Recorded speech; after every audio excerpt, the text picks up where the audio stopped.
What's going on, guys? Welcome to the Too Much Test podcast. I am joined by David Demesquita. You can find him on Instagram as dynamite_D, or you can find him on YouTube by his name. And I'm also joined by Sam Stolt. You can find him using Sam Stolt on Instagram and YouTube. We've got some links in the bottom of this either video or podcast for some of the stuff that we're affiliated with and where else you can find us on social media. If you're watching this, we are on every major podcast platform. If you're listening, we have a YouTube channel. Just look up Too Much Test Podcast. So what is going on, guys? What is this, episode 18? We've been doing this for a hot minute. Was it six months now, almost, or something at this point? I definitely enjoy going through these, and everything over here is amazing. I finally finished up the renovations on the front living room of the house. Nice. What about you, David? You've had some issues with your house. Is it getting any better? You're supposed to... So something just happened right before the podcast started, and I was glad the tape wasn't rolling. So I went to the bathroom, which is literally right next to the office, and TMI, whatever, and flushed the toilet. I don't know to test your levels in here, but basically what happened is that, the plunger at like the bottom of it, the pump that basically pumps the water in and tells you whether the level's too high or not. So that pump where it goes into apparently shot off, and it hit so hard that the actual porcelain lifted off the back of it, and all of, like the dishes and stuff, because we've had to wash it in the bathtub because we don't have a sink downstairs with our renovations going on. We're lying into the bathtub, and thank God I didn't break it, but I had to take the plunger and push it all the way back down into it, and it stopped it. So I guess I didn't seal it properly. So 3 things that could possibly be the issue there. Either you just took a Mondo Duke, you've got ghosts in your fucking house, or you need to call a plumber. I've never heard of anything like that. Is it pressurized? That's what it seemed like, because I pushed it back down and the water stopped coming through. It was pressurized water that shot it up. I've never heard of anything like that. Oh, I know what he's talking about. So you know how in the back of the toilet, the piece, there's the flapper, but you're talking about the piece that's attached to the flapper. Yeah. And then the water comes in through that. So it probably just cracked off or something. And yeah, that's not a good thing. I just replaced it. I have a back porch that turned into part of the house now. It's part of living space now. And it was used my brother used to live in there before I bought it. We bought the house together, and then I bought him out. And he's in the room, and he hears this sound. And I was down here doing construction with him too. So I was in the house, and you hear the sound. You don't know what it is. It sounds like airflow, but it's all sealed in. The floor's down. It's all done. And we don't know what it is. And we find out that underneath the floor, there's a pipe for copper. So this house was done in copper, portions of it, and portions of it with CVPC. And the copper, there's nothing's pressing against it, just spraying a leak. And it's just shooting a little stream of water into the underside of the floor for probably about 6 or 7 days. We're like, what does that sound? I don't know. What does that sound? I don't know. And you just try to figure it out, couldn't figure it out. And then eventually took the floor up, and it's soaking fucking wet underneath there. Yeah, the mold had started to grow and stuff. So got that figured out. But yeah, that sucks, man. Yeah, owning a house, it sounds great. It sounds fantastic. But when you're owning and you're not renting, that shit breaks. You got to fix it. It's on you. You can't just call maintenance and have them come in and replace something. Yeah, the first night we were here, once we turned on the water back on, 3 pipes blew out on us. It sucks, man. That's why I want rentals. So this is like a duplex, so I don't have to pay for anything. Or in terms of I live for free, basically.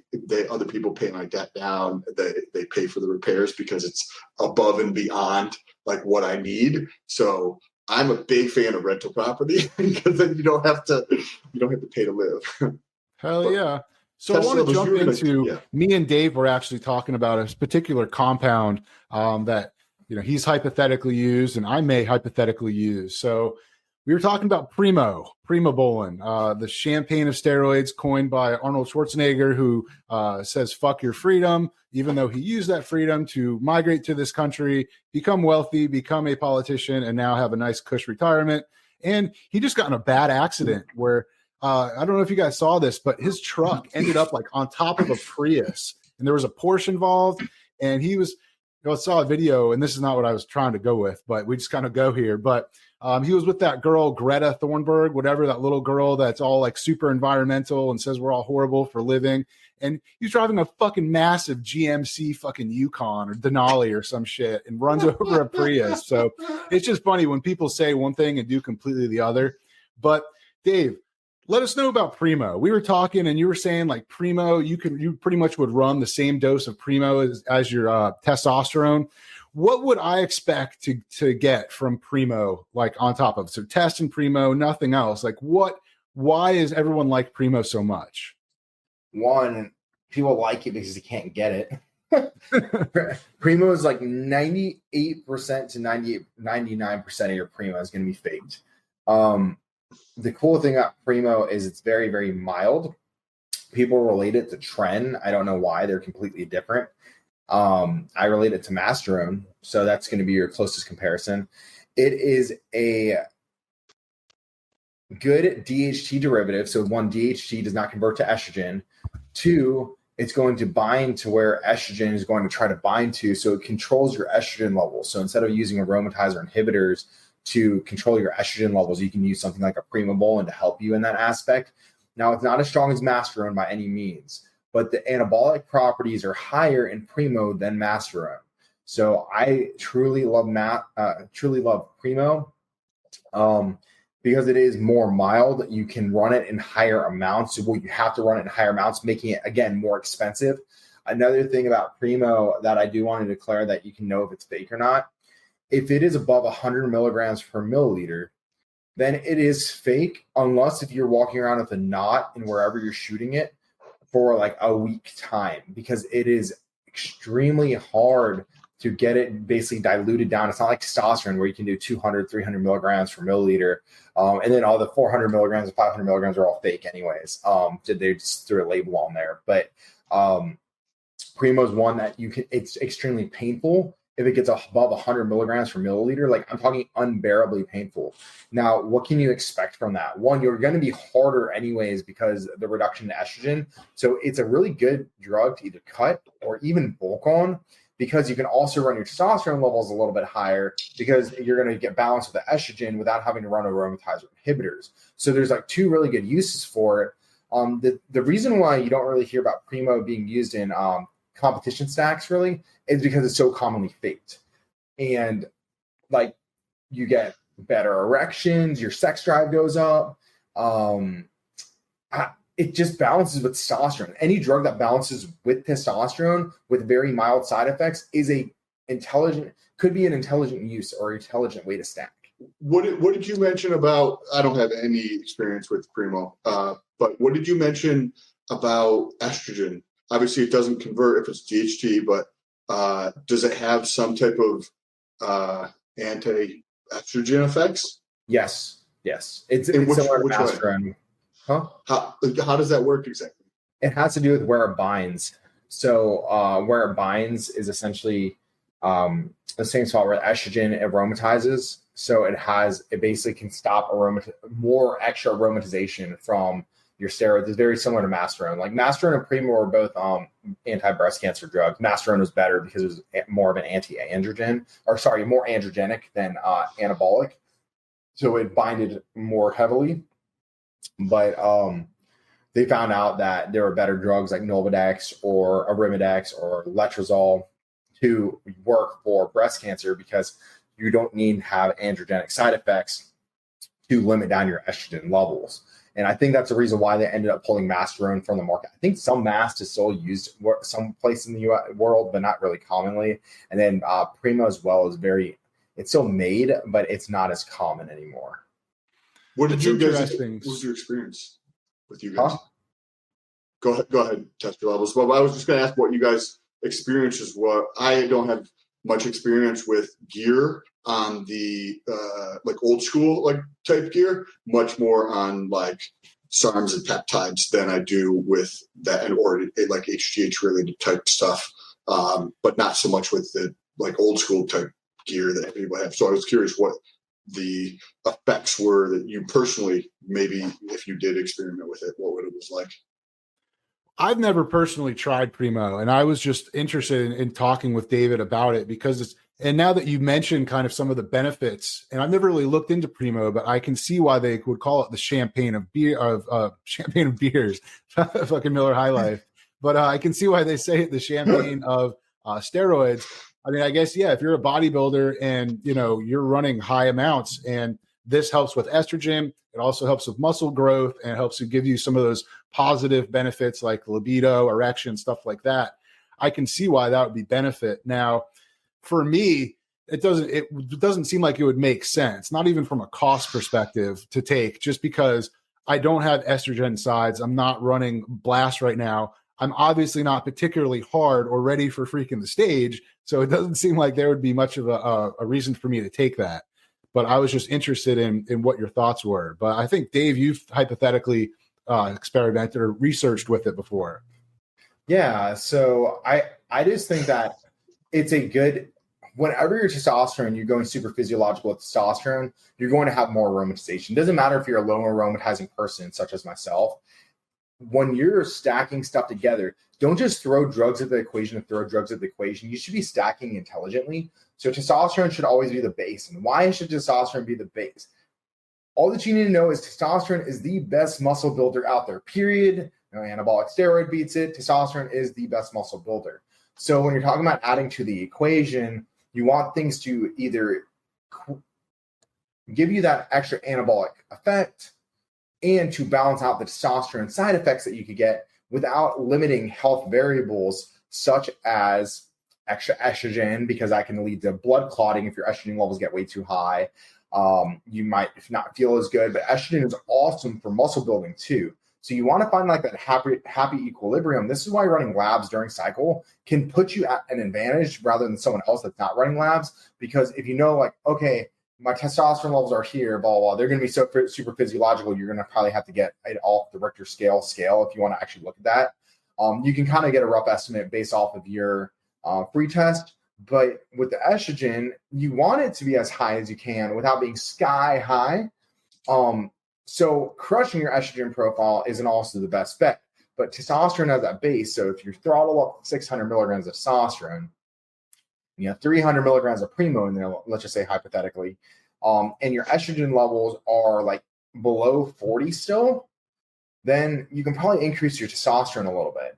If your testosterone levels are getting closer to like the 80 to 100 range, you're probably going to want to increase the Primo to hopefully reduce down the aromatization without having to worry about having to throw aromatizer inhibitors at the issue. That's where like a lot of these people get it kind of, in my opinion, ass backwards, because they're going to be utilizing Arimidex. And Arimidex, when you're taking super physiological amounts of testosterone or gear in general, your cholesterol profile is going to be hindered to some degree. Like we all have those thresholds, but to some degree. And if we can reduce how much Arimidex we can take, which is, like I said, the majority of what people are going to take, which is going to affect your cholesterol profile negatively, by utilizing another one anabolic compound, these are anabolic steroids, to balance out those side effects from your testosterone. That is my biggest thing when it comes to intelligent stacking, is balance. And do it based off of lab work. Don't shoot in the dark. This isn't bro science anymore. This is your life. It's what's interesting is a lot of people don't realize that estrogen helps build muscle. And I think we've talked about this on the show, where they did that study with cows where I guess they used tren pellets. That's how they were giving these cows the tren. But they did the study where they gave one set of cows tren and one set of cows tren with estrogen. And the ones with taking estrogen built more muscle. Now that's in cows, obviously, but we know that estrogen does help build muscle. So, I didn't even really do research when I did my first cycle. I had a guy stop by my house, drop off 2 bottles of enanthate. And funny story. So, I guess I did some research to where, I knew that you kind of had to, throw some air into the bottle. So you kind of, so you're not just always pulling in a vacuum. And dude, I don't know if I think I had 3 ml syringes, and I was trying to like jam this air in there, and it did not want to go. And the cap came off. So the cap came off, it flew off, the bottle tipped over on my desk. I freaking picked it up. I don't remember how I got the cap back on, but I think I lost like an ml or something, but hey, I still ran that shit. I had 2 bottles of tests, and that was part of my cycle. And And I even like got some of it on my finger. I tried to get as much off and put it on my tongue. I was just like, get it in my body one way or the other. I'm not just gonna wipe up a milliliter of testosterone. I just paid $100 some odd a bottle. And now that I realize my liver just, ate that shit up and just, but yeah, that was, I forgot where I was even going with that, but I feel like, and that was a good tangent though. I feel like a lot of the times once you've been in this arena for a while, maybe less so today because there's so much more information, but if you've been in this arena for, more than just like the last 3 years where a lot of shit has really changed, you've had the experience of getting dirty gear or gear that was like, from your buddy that was like, it just, you knew it was like done in a bathtub or something. And you're like, damn, is it supposed to be this story? He's like, oh yeah, that's normal. And you're like, bro, it's 4 fucking days later and I can barely walk because my leg is so sore from the injection. Like, I feel like everybody's probably right? I'm not the only person who's had that experience, right? I've never tried the super high dose. I've tried SIP 300, and I didn't have any issues with that. That was pretty good. The only issues I had was that it was hypothetically in ampules, and I think I've told the story that I hate ampules, and I took each ampule and I basically transferred it over into a sterile 10 ml vial. But at the end, I think I've told the story. There were little shards of glass in there. So I was having to freaking put the bottle up to like a white thing on my monitor so that I could see and I could look in the syringe and see if there were any slivers of glass. And it got to the point where it was just, I couldn't draw a full ml without getting glass. So I was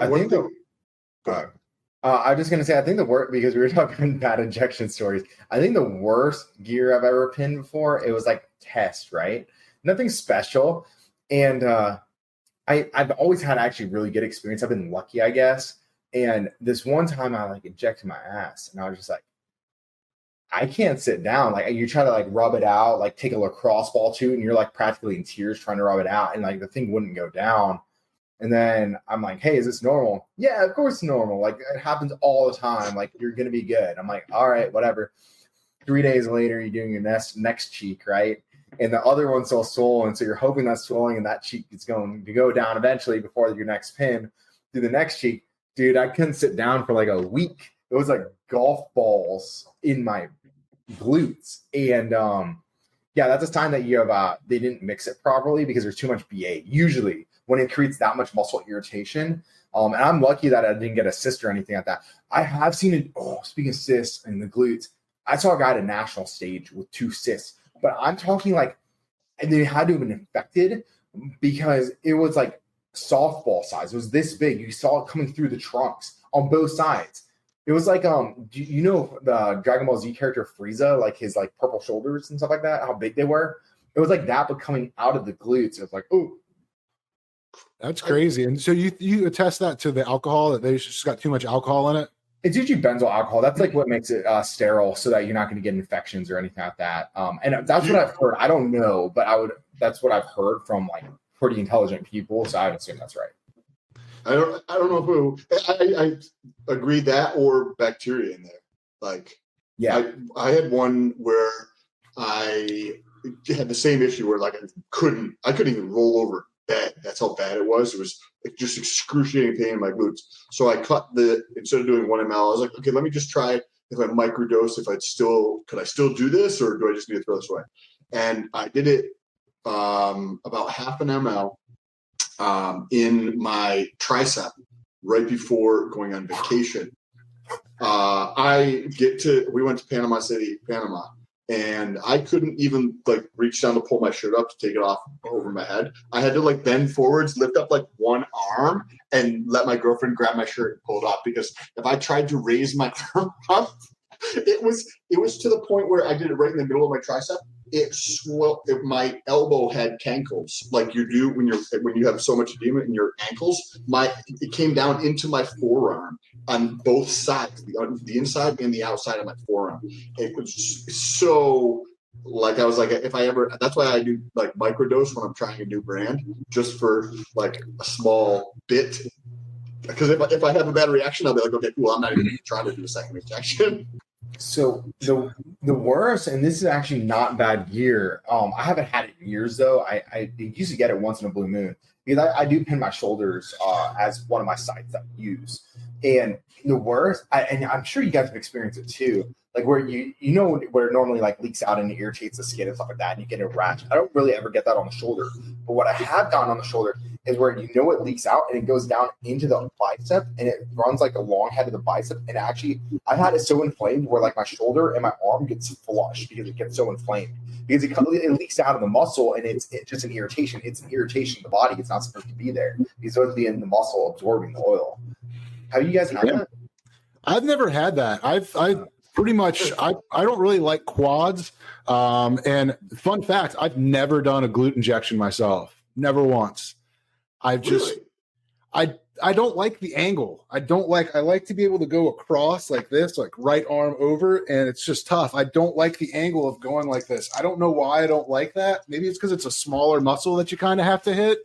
But I've done delts, I've done traps, I've done pecs. Traps. I don't think I did bicep. I did calf. So what's your go-to? And I chickened out on lats. I don't know. I felt like that was weird to do lats. So I can speak to lats, but I feel like you walk in the house and you're like, "Hey Alexa, test shot." Oh. But so yeah, what's your go-to? What's your go-to location like for shots then? Me? Yeah, mine would be delts, but I mainly do sub Q. I mean, I haven't run a cycle in a while, so I mean, I'm just doing sub Q. I released a video today. Actually, I did my full sub Q from start to finish, and that includes that bottle of Sustanon. And if I take 0.2 milliliters of Sustanon first, and then I put the sip on top. When I'm doing toward the end of that shot, I can tell when it's starting to be the Sustanon because it starts to give me that kind of like the kind of like sharp pain and kind of feels like it's more pressure. So I do think it is the alcohol and it's not like Sus 500 or something like that. This is Sus 250 from a reputable pharmaceutical brand, of course. So it's nothing. It shouldn't give me, shouldn't burn and give me a lot of PIP, but it does. But I found a kind of workaround by mixing it with that cypionate to kind of water it down, and it works. That's interesting. If it is the BA and that's working for you, that kind of would make sense though. Because if you have something that, right, David, you were saying that has too much benzo in it, right? So if it has too much or the concentration of that is too high, the benzo alcohol, and you're saying that if you actually stick it with SIP and you're effectively reducing the concentration of that, it's more effective. That would make sense. That's interesting. So I had something interesting I saw that I was just looking at before I got on this podcast. I don't know if you guys got the email or you get emails from EA, but Tony Huge just released 2,400 NFTs. A good majority of them are like Big Ramey with different EA products. One of them, he's got like a weight in his hand. One of them's got a trophy. And then they did some ones where like they took pictures from the Olympia, and they're selling them for $139 a piece for each NFT. What does it include? What does he have anything in like the smart contract that's included with it, or just the NFT? So it looked like they went through another company, because when I clicked on the link, it was some other company .ea or something like that. So it looks like there's a company that does this, and they were talking about smart contracts. So, but I just thought that was interesting. I'm not a big NFT person. I don't see someone looking back in 50 years and be like, yo, I've got to have Big Ramey number 572. That's the one where he's got the weight and the arachidonic acid. But I don't personally see that, because you can just make NFTs out of thin air. So there's no supply and demand. But I just thought it was interesting that, a company like EA, where in the grand scheme of things in the world, it's not a massive company, but they're getting into crypto and they're turning more people onto crypto. And we've talked about it before. I think all of us like crypto. I think it's such a cool thing, but I thought I would bring that up, see what your guys' thoughts were. I'm creating an NFT, by the way, but it's with a famous artist. And so it's actually going to be artwork. It's not going to be, and we're going to have we're still deciding on how we're going to build in the smart contracts to it, but we intellectual properties may be involved for some of them, and so they can basically reproduce the work that they want to, so that they can actually make money off the NFT. Therefore, it actually holds value. So, like a lot of these NFTs, I think are just like ridiculous, right? Like buying a worm for $3 million because there's hype around it. I mean, I guess supply and demand kind of thing, but it's like you're gonna buy a glowworm that looks like a toddler drew it for $3 million. Okay. And a lot of that stuff. But now I do think that the NFTs are a very futuristic thing of smart contract work, depending on how the contracts are worked out. For instance, one of my buddies bought into a golf course, right? So you can buy stock within that company to buy a golf course, and then they might be rolling out and doing it. So it's like buying stock into a company, but it's private. Now, it's going to be really interesting once the federal government walks all over this, though, and they get involved because of all these scams that are happening. Guarantee you 95 to 98% of them. Keep in mind, most people are pretty good by nature, but then you have those like few percentage of people that are just going to take advantage of, that are intelligent, that just use their intelligence towards bad, and they're going to scam people. There was an island, and they're selling this property on this island, millions and millions and millions of dollars, right? And it's a virtual island. The island doesn't even exist. They don't even own this island, but they're selling property on this island, but they actually don't own the island. So they get enough money, then your money is, or if they don't raise enough money, then your money is protected. They're just going to send it right back to you. And they're not going to buy the island. But yet they're spending all this money on marketing and stuff like that. They even like are banning people off Twitter from being able to comment about them. Like if there's any negative publicity, they just ban them. And then they basically give you like these virtual coins that you can spend on this island that doesn't even exist if you promote it like to your friends and you get your friends to join into it. So they're like building this fake community around this island that's a real island that they don't own the island, but they're selling property on the island. It's pretty wild. Sounds like something from like what they do in the metaverse, where you can get the land and then you sell off portions of the land, but you're talking like combining the physical world.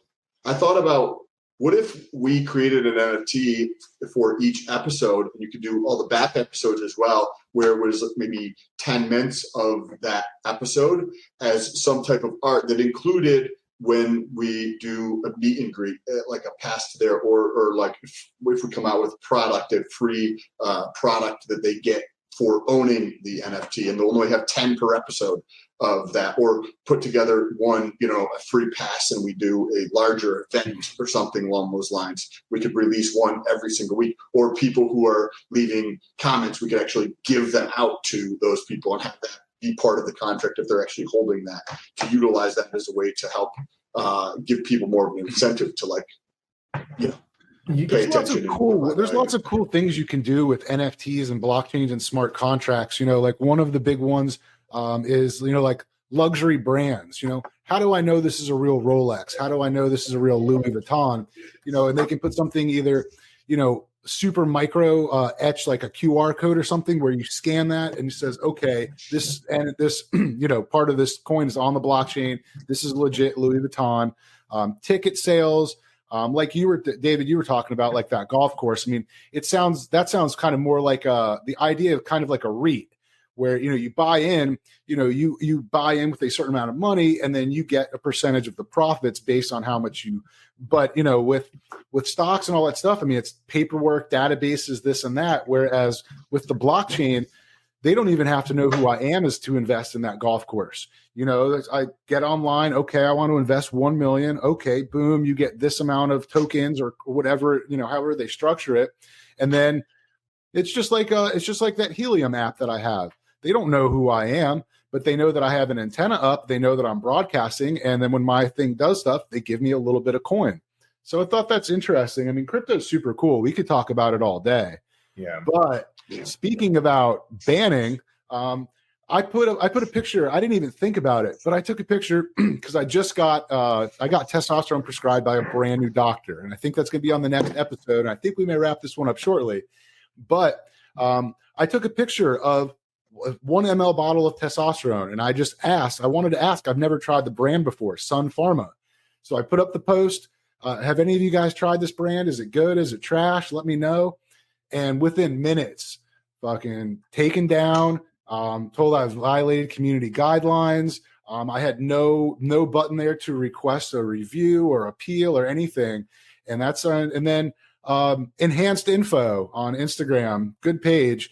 He told me that Greg Doucette got banned back in August for posting a picture of his bottle of testosterone.